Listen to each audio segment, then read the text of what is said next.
Hey there y'all, it's your girl, Scribe Not Scribble, and I'm back here with another load of bull to rant on about. You know, since I couldn't think up any good stories to tell y'all. Just a wee side note though, I do very much appreciate having a look into anything anyone wants me to cover, and if you yourself have a story you'd like me to consider, then by all means, hit me up. Oh, and just while we're on the note of digressing from things here, and you can probably tell I'm meant to be studying from the layers of procrastination and putting things off I've reached when we haven't even started this video properly, but a shout out to that lovely critiquer who stopped by and commented on one of my art videos a few weeks back. Upon your suggestion to try doing line art, yes, I tried. I genuinely tried for this art piece today, but it's obvious how much more learning I probably need to do, as my original knee-jerk reaction was going to be, it just doesn't work out for me, it's not my style. And we all know that the excuse of my style doesn't work like that is pretty much the laziest excuse ever for I need to improve and can't accept that yet. So yes, I appreciate your loveliness and thank you for being so delicate about the way you worded your comment. But unfortunately, like my life, Patreon, novel I'm meant to be writing, of course said study and my ego, let's just say that everything's a work in progress. Moving back to our main topic though, can anyone tell me what the big deal about Gucci is meant to be, or why they like it so much? How about Chanel? Or Louis Vuitton? And before you come at me going, I like them because they have good products, do they actually have good products? Ones that absolutely cannot be replicated anywhere else ever for a much less exorbitant price? Or do you just like them because of who they are, their brand? Being a starving artist over here, literally having to compromise her entire brand reliability in the throes of poverty and having to bust one's gut getting her life back on track, I find it incredibly interesting that we have all these amazing well-known brands out there, ones to which you cannot compare for the levels of how expensive they are, and everyone seems to think they're to die for, just over the brand label alone. Like, excuse me, Chanel, what's your secrets? Gucci, give me the number of your marketing executive, because I can promise you this in a heartbeat. There is absolutely nothing on this earth that cannot be replicated for a better price, far better quality, and in a shorter amount of time. Even me, which is probably why I'm a broke, starving artist right now. But what I would really love to know is, how on earth did your brands with your rich, lucrative CEOs even get to that level of, oh my gosh, I must have it? I know you didn't all pop out of the womb doing some kind of love spell that will make everyone love you. I know it's not blood sacrifices, or even the exceptional levels of quality in your product. And I can 100% guarantee this as a fact, because sure, your brand might be known for having quality in this one thing, but if it were really that good, your brand would be running everything everywhere.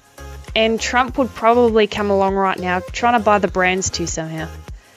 Whatever way you're doing it though, I gotta know this. I need to find out. I mean, at this point, I'm almost side-eyeing some of these companies to whether they actually are doing some kind of hoodoo voodoo magic. Because remember back when the AirPods came out? And how we all thought they were stupid, then one night we all fell asleep and the next morning everyone woke up loving them? I'm willing to bet that if there's any specific magical formula going around, Apple went and bought the rights to it overnight, because in the name of practicality, sensibility, or even just having a fragment of a smidgen of brain in our heads, there is absolutely no reason why anyone will want to pay exorbitant levels of price for a teeny chunk of metal that you will lose as soon as you place them down, and are inferior compared to, let's say, anything else, and are even recognised by Apple as so inferior that they had to make these little attache cables to them so that you wouldn't effectively be throwing all your money down the drain at the drop of a hat. Like, excuse me? For just over $10, I could probably go down to the local Who What Wear and pick up a pair of headphones that would be covering my entire ear, have a head brace on them so that they wouldn't be easily lost or fall off, and they'd probably be a lot more durable too. I mean, I could probably even get them for cheaper if I was willing to shop around online, and in any colour, shape or style that I wanted as well. Not saying that headphones can't get expensive too, mind you, but if it's anything we've gone and lost our minds over, trust me when I say it's not about how amazingly outstanding the product is. And even if we wanted to go even more all-out ridiculous on this, the ludicrousy of all these outrageous products isn't even the worst part of it all.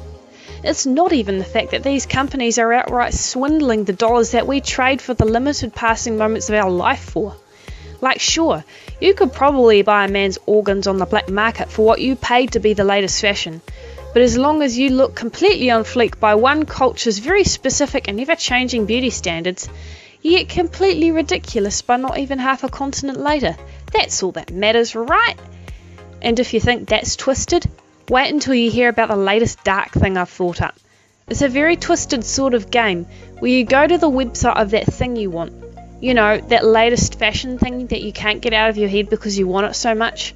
And you take that price and, assuming you know how, go scouting around on the darknet to see how many children you could buy, sell, or have shipped to you. Or how many men you could have dead because you have a failing liver and you want to get a selection to see which one is a match. Or even how many hundreds of lives you could ruin over the buying and redistributing of hardcore drugs, because guaranteed there will be enough people who are scratching for literally anything under their suffocating desperation who are willing to jump to anything you say. And yep, I know I'm dark. I know a few of you may stop watching it about this point, but doesn't it strike anyone as not quite right in the head that we have people's lives we can just burn through like nothing for the price of feeling like you're in? And even if you don't play my game, how are you okay with doing this with your own life?